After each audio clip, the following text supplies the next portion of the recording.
All right, Shalom, Akim, Shalom. First of all, I want to give all praises, honor, and glory to Yahweh B'Shem Yahushai B'Shem HaKadosh. Double honors to the apostles and elders of Great Millstone, and peace and citations to the elect. I'm going to go ahead and attempt again to get this lesson out. Lord willing, this is an edifying lesson going into patience. And I'm going to just get straight to it, man. You know, this is Baruch chapter 4, verse 25. It says, "My children, suffer patiently the wrath that is come upon you from the Most High." So it is commanded us to suffer patiently. And that is an uncomfortable experience when we have to, you know, people don't like to wait on anything, especially here in America, where like we like to say, the microwave mentality is you know, very popular and is preferred, to where people are willing to compromise on the end result simply for time's sake. They're willing to compromise on the end result just so they can have it quicker. You know, Esau is willing to put, you know, different various chemicals in these crops in order to get them to produce food more quicker. He's willing to put these different hormones inside of these inside of these livestock in order to get them to mature faster, so that he can kill them faster and produce more. You see, that mentality really, you know, it came from the self-proclaimed white man of, you know, give it to me now. Even going back all the way with Jacob and Esau. You know, what did Jacob? How did Jacob supplant Esau?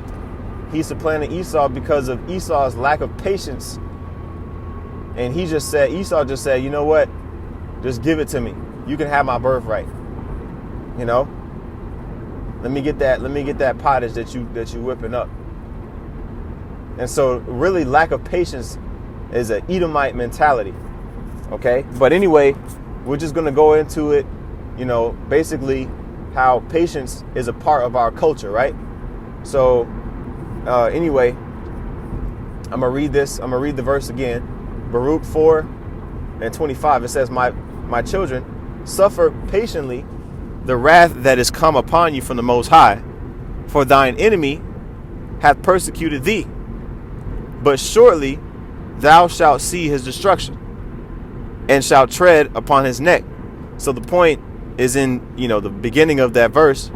Suffer patiently the wrath that's come upon you, because that is that teaches us, that really builds our character when we're forced to contemplate on the things that we did wrong. See, our people, most of them, think that America is a place to chill and rejoice and be merry and to live, so-called live, right? When in reality,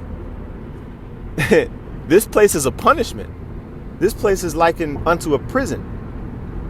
And for a person to accept that, they have to understand a kingdom. They have to have a kingdom mindset. They have to understand that in a kingdom where a man has dominion, he doesn't have to be subservient unto other men. Okay, especially in wickedness. See, this place, it wouldn't be so bad if it wasn't ruled in wickedness, but it's being ruled in wickedness, man. And we absolutely hate it. We hate it here. Okay? Yeah, we want dominion and everything, but most of all, man, this place is evil, man. It's ruled by evil, demonic men. Okay? So, with that being said, we're gonna be patient until the Most High gives us, you know, that retribution that we seek. Okay? And we're not talking about no, you know, monetary reparations. We're talking about the destruction of the current ruling system here, man. Okay, it says we're going to tread upon his neck. So, that's the point on that verse right there. Now, the next verse, going into his destruction and the destruction of all those that oppose Yahweh Ba'ashem Yahushai, is in Revelation, the 14th chapter. This is Revelation 14 and 11. It says, and the smoke of their torment ascendeth up forever and ever, going into America, Babylon the Great. When it is finally destroyed, that smoke of those thermonuclear missiles is going to be ascending up into the skies for a very, very long time. It's not going to just be, a fire, and then when the fire put out, it's a little bit of smoke. No, 200 million missiles. Think about that. 200 million thermonuclear missiles are going to land upon this place. Okay? And that's going to cause so great destruction that every square mile of America is going to be unrecognizable. And so that's going to cause smoke to come up for a very long time. Okay? It says, and they have no rest day nor night who worship the beast and his image, and whosoever receiveth the mark of his name. See, they're not going to enter into the rest that was promised to those who gave diligence to make their calling and election sure. Okay? Now, that's what we hope for. That's what we pray for. They're going to be, if you read up in verse 10, it talks about, the Most High is going to pour out that wrath upon those that took the mark of the beast. Okay? In verse 9, I talk about that. Now, if you go down to the point in verse 12, it says, here is the patience of the saints. Okay? Here is the patience of the saints. This is what we hope for. Okay? We hope for this, for the destruction of those that want this place to continue. That's written in the Bible. Here is the patience of the saints. Here are they that keep the commandments of the Most High and the faith of Yahushai. You see? So we're supposed to keep the faith, man. That requires patience. I want to get that word, patience, in the Greek. Okay? Patience. It's Strong's G 5281. Let's see here. Hupomone. Something like that. Hupomone. It says steadfastness, constancy, endurance. You see? These are all attributes that are required if we think ourselves to be patient. It says in the New Testament, the characteristic of a man who is not swerved from his deliberate purpose and his loyalty to faith and piety by even the greatest of trials and sufferings. Okay? I don't know how much better that could be put. Perseverance, sustaining, enduring. So it's a characteristic of a man who's not double-minded, man. A man who does not take his hand off the plow. A man that is fully persuaded in his own mind to keep the faith no matter what. That is the core understanding of patience in waiting for Yahweh Ba'ashem Yahushai. That in itself is the culture of all of those who were written about in Hebrews 11, who waited for the promise even though they didn't even receive it in that time. So patience is a part of our culture, and it pays off. It pays off when we're patient, even in our daily lives, man. If we think about, okay, yeah, I'm patient, I'm gonna wait to the kingdom, but we can't be patient at our working places, or we can't be patient within our relationships, or we can't be patient within the brotherhood body, then how can we say we're willing to wait for something that's the last thing that's gonna happen? After that happens, after our change comes, and the fulfillment of all the prophecies in the kingdom of heaven is set up, that's gonna be it. All of the thing that, you know, the wait will have been over. Okay? That's the end. So how easy should it be if we plan on waiting until, you know, Yahushua comes from the spirit world and destroys Esau? If we're willing to wait for those things, how can we not be willing to wait for things that are going to come before that? You know, we should be willing to wait, man. Knowing that if we know that the spirit is eternal, right? If we know that the spirit is eternal and that we never truly die, only our bodies get old and wither away, then how can we not be willing to be patient? We know eventually it's going to come to pass. Eventually. And that's our hope, man. That's how Esau is going to lose. Because eventually this kingdom that's currently ruling right now is going to be over, man. That's powerful, right? So let me go ahead and get the next scripture. Revelation, again in Revelation 3 and the 10th verse. Okay? Revelation 3 and 10. It says, because thou hast kept the word of my patience, I will also keep thee from the hour of temptation, which shall come upon all the world to try them that dwell upon the earth. So those who are faithful and patient and willing to endure and be steadfast for the sake of Yahushua and his kingdom, he is going to preserve in return of our patience. He's going to preserve us from the hour of temptation, man, which is what we want.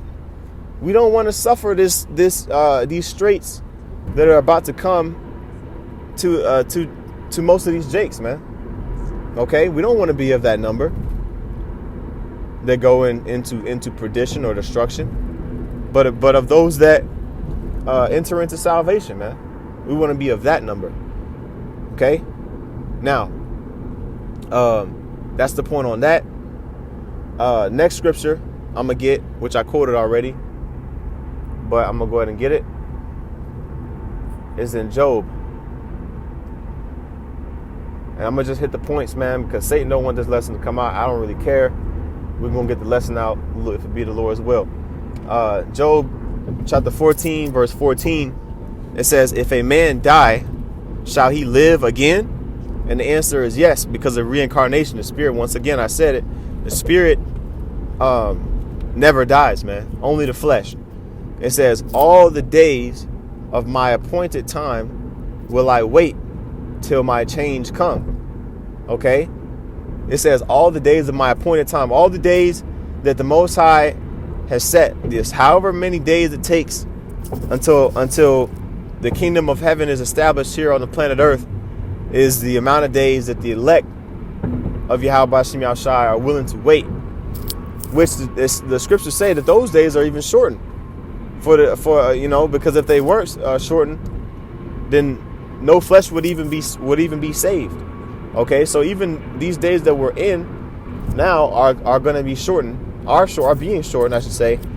Okay, for the elect's sake. All right, because this devil is going crazy, man. He's going absolutely Donkey Kong bonkers, man. Okay, now, that's really the point right there, man. But I'm gonna read verse 15. It says, thou shalt call, and I will answer thee. Thou wilt have a desire to the work of thine hands. Right.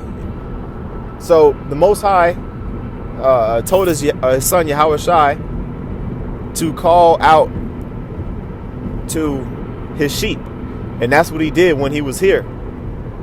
When Yahushua was here in the flesh, he called out to his sheep. Okay, and you know the ones that heard him continued on in his teachings to call out the rest of the sheep. Right? In John the 10th chapter, other sheep I have which are not of this fold. Okay, so Yahushua, you know, didn't call all of the sheep while he was here on the earth. Okay, he used you know his faithful stewards, if you will, to call out the rest of the sheep, and that's what we're doing, man. We're fulfilling that commandment by doing this work. Okay, that's why we don't care who doesn't believe, man. It doesn't matter. That does not matter to us. We already know most people are not gonna believe. There's millions of people on the highway right now. I'm on the road right now. Most of these people ain't gonna be saved, man. We calling out, so we know there's gonna be more people that don't answer the call than people that do answer the call, man.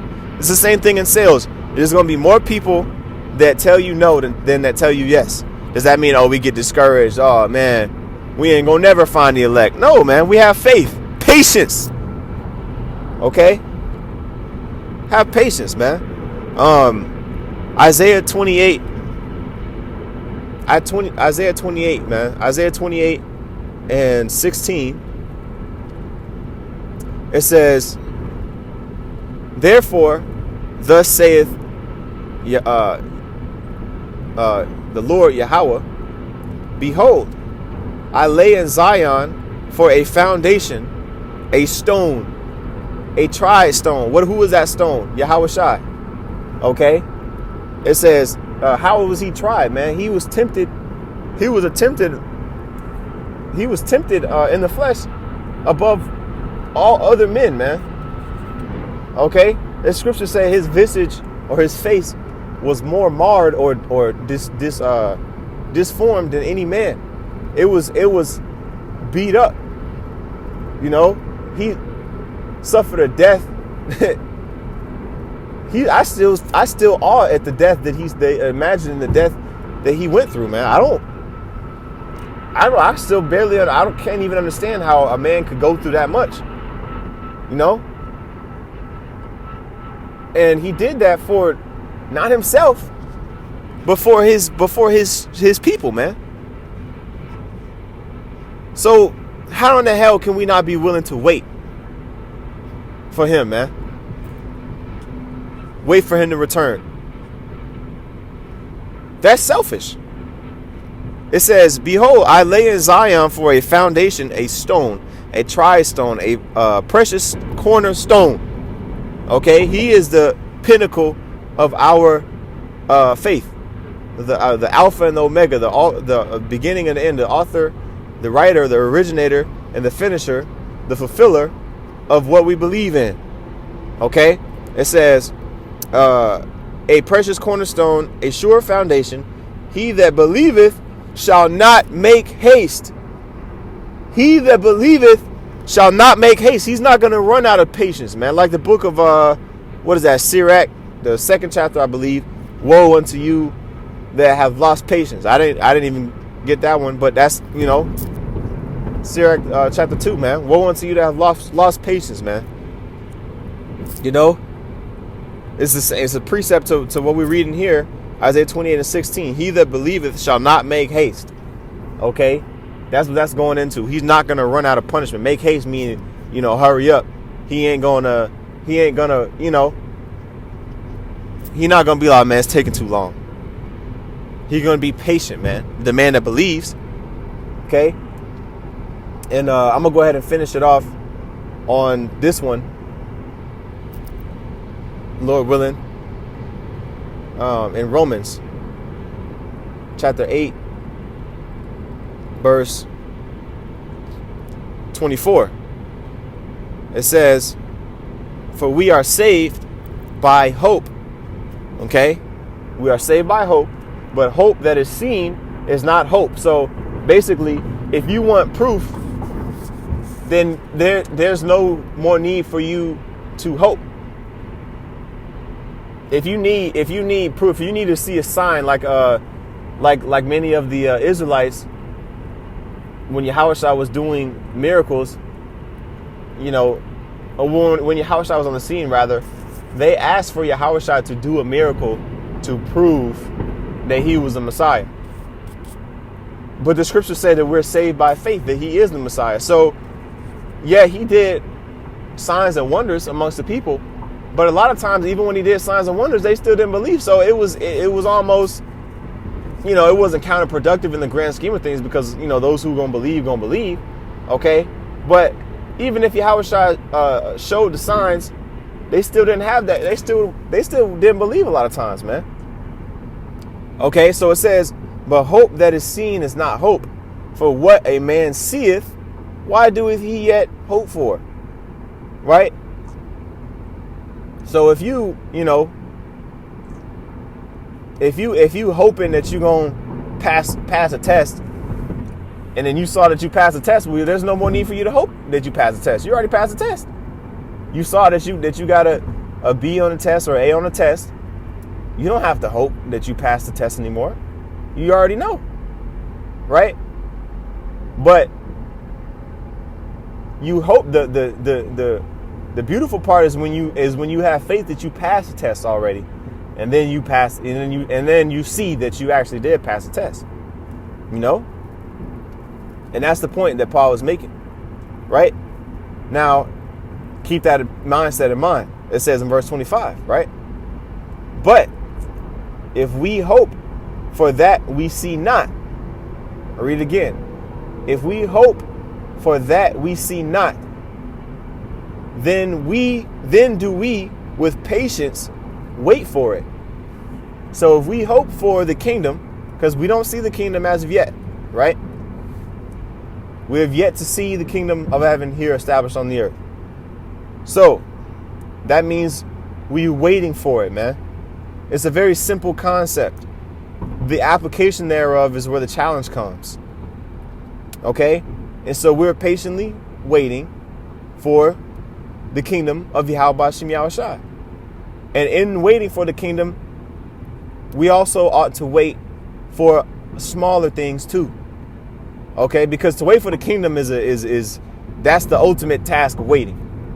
So if we can wait for the kingdom, if we claim to be able to wait for the kingdom, we should be able to more easily wait for smaller things. Lord willing, you brothers are edified. With that, I want to give all praises, honor, and glory to Yahweh Shem Yahushai, Ba'ashem Rachak Wadash. Double honors to the apostles and elders of Great Millstone, and peace and salutations to the elect. Shalom.